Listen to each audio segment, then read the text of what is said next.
David in the Stained Glass Studio. You know, over the years we have put out quite a number of Christmas ornament videos, and this video is called "It's Beginning to Look a Lot Like Christmas Ornaments." And the reason is because we're going to go through a bunch of the old videos and just give you links to them, tell you what they're about, so you can pick out stained glass Christmas ornaments for you to build. So here we go. Okay, Christy, you haven't cut glass before, have you? No. All right. Well, the first thing we do is put a pair of safety glasses on when we're cutting glass. I hold the glass. Now, I wasn't scoring this just now. I was just distributing some oil across here. I wasn't pushing on it. Okay. You don't ever want to go over the same place twice when you're glass cutting. So I start at this edge and I'm just pushing along. And I'm pushing that way so that the T-square doesn't come off the wood, and I'm also pushing down. And I can use a pair of pliers here. Well, Landon, you look like a guy who can grind, so here is you need to wear safety glasses. Now, let me show you about the grinder. You haven't ground before, have you? No. All right, well, this is a glass grinder, and it uses a diamond surface. See that? It doesn't cut my finger, but if I put my fingernail up to it, it'll grind my fingernail a little bit. So the reason I show you that is so you're not too scared you're not going to get hurt. All right. So now I'm going to take, it's always got to be wet because it's a diamond surface, and a diamond surface needs to be cooled. Now, sometimes I put a little sponge back behind here. I've got an automatic brush that brings water up to the surface here, and it touches this and keeps it wet. You want to touch it and see if feel that it's wet? Kind of cool, huh? Okay, and then I just put a sponge back behind it just to make sure I'm getting plenty of water. So I'm going to do the first one. I'm going to have you do the other two. Now you can see that it's kind of sharp right along here, isn't it? Yeah. And especially on this side. See how if you were to run your finger on there, you could cut yourself. So what we're doing is we're just going to grind enough off. We hang on to our piece of glass, and you want to just touch this glass gently because you don't want to cut yourself against that sharp piece. And now I start on one end, and I'm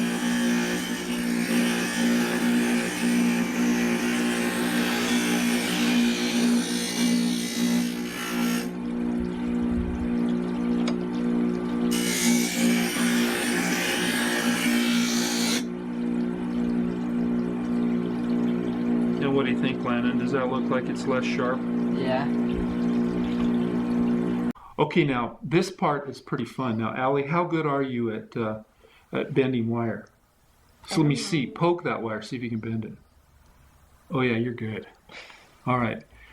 This is the piece that Landon just ground. So if you get cut on this, then who are you going to blame? Landon. Okay, Landon.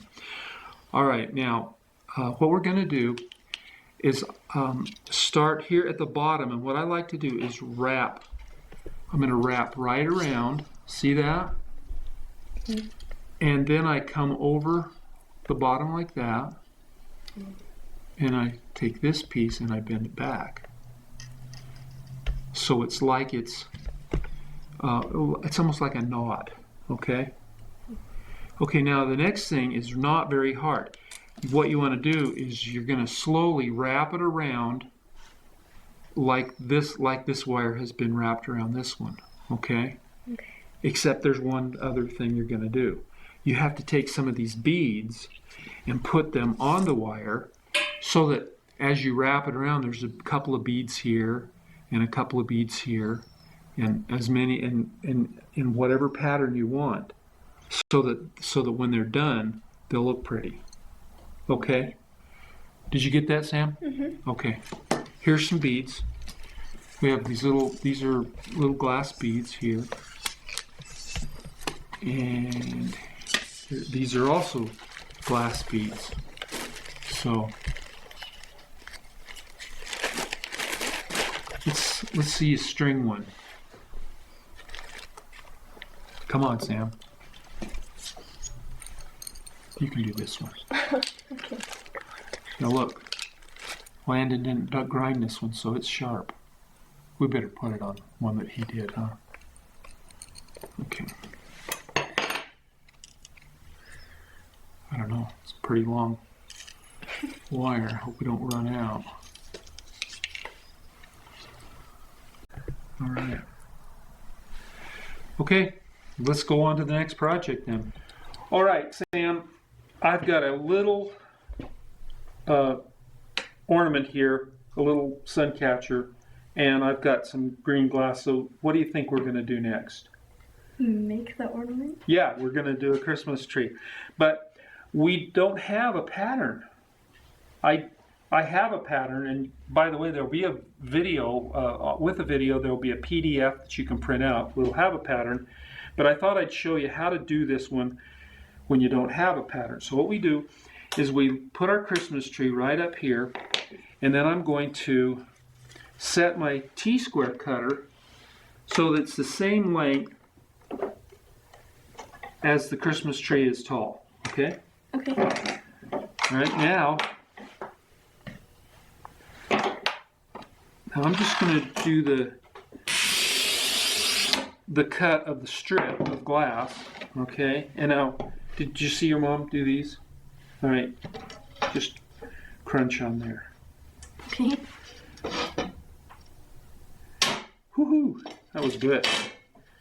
Okay, so now we have a strip that's just exactly the right height that we want for our tree.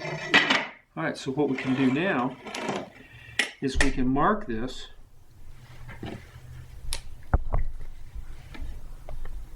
And this is a Sharpie marker. And I'm going to show you this, Sam. This is really cool. Look at that. You just turn it and turn it. Nothing that we're doing here is very complicated. But next we're going to cut this, but we're going to use the hand cutter. Okay. Okay. So you just take the glass cutter, hold it like you're going to stab it, and you just roll that wheel along this line. Are you right-handed or left-handed? Left. Okay. Okay. So hold it like you're stabbing. Yeah. Okay. Like you really don't like this glass. You're really mad at it. Okay, and you want to put it right here on the glass and push down hard. Hard.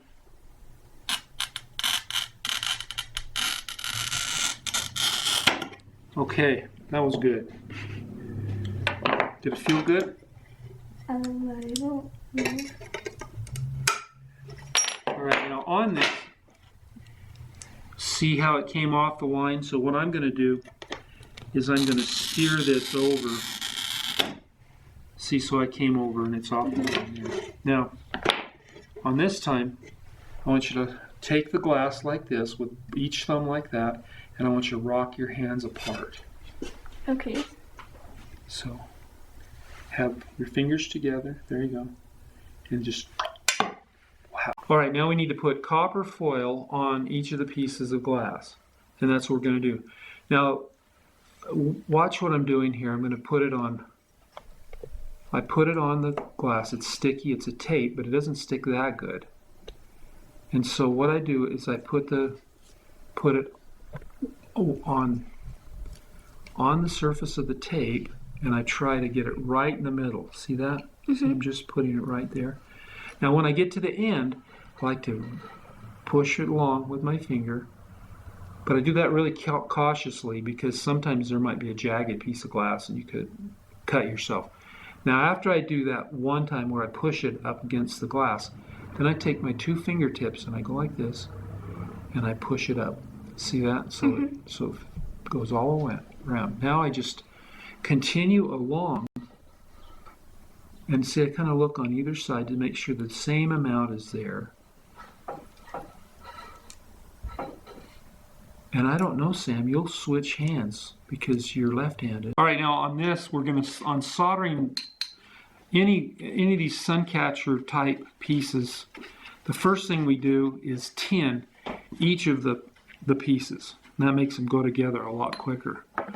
And so what I do is I put flux, which is a light acid, around the copper foil, and that cleans it really chemically so that the two metals will stick together.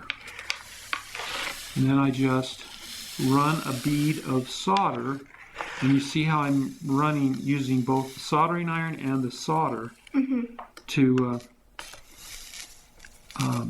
move my piece around. All right, so see now that piece is fluxed on that side, and I can flip it and just finish it. And I'm not sure, you know, some people at the age of 18 have a really difficult time soldering, and others, we've had a couple of 12-year-olds who were really good. In fact, your brother Kian, folk art Birdy, and I just made up a couple of kits. There's just 3 pieces of glass in it. Let me show you how these go together. And then see, we have rings and wires in here, don't we? All right, you're gonna like this project. Now, here's the body, and the rounded part here, that's his head, and there's his beak. And then his tail goes kind of like that. I mean, her tail. Now, see the rounded part for the beak, and then the tail goes right like that. Cool, huh? Okay, so we're going to go over, these have already been cut and ground, so we just need to foil them, then we'll solder them, and then there's some assembly that's really fun. Okay, so let's go do it. I'd help you, but I think you know how to do this. Now, some of the ladies that were making those birds would find a big bead and put it on the top because they just thought that would be cool. All right, so it's not really done anything yet. You can just see that all the pieces are still kind of sharp. One fell off. That's okay, that happens. All right, so I will show you those later, one at a time during the week. And maybe I'll even come up with some new ideas. In order to find insect bodies, what I had to do, I did a Google search for lead-free molds. And then I went down the listings by pictures until I found the ones. I think I found 5 insect bodies, 5 different sizes and a variety on an Etsy site. So what I'm going to show you is how you can make a snowflake just with bevels of glass, which means you don't have to cut anything if you don't want to. I found some glass. I'm going to show you. It is so beautiful. So right over here. So what if you want maybe one of these you want to make a little bit longer, but there's not a bevel that is exactly what you want. So you can always cut a piece, make yourself a little pattern, and then if they're all the same right here, then you can just use one pattern for all these. And then if you notice, Jeannie's lining that up, and it's about a ½ inch shorter than the top of the tree. And that's our discovery. That we found that if we would cut the side pieces ½ inch shorter, then as we assemble them, then look at that. The top looks just perfect and nice and pointy. Okay, well, I hope you had fun with this video. We sure had fun making it. Please be with us next time when we'll show more. See ya.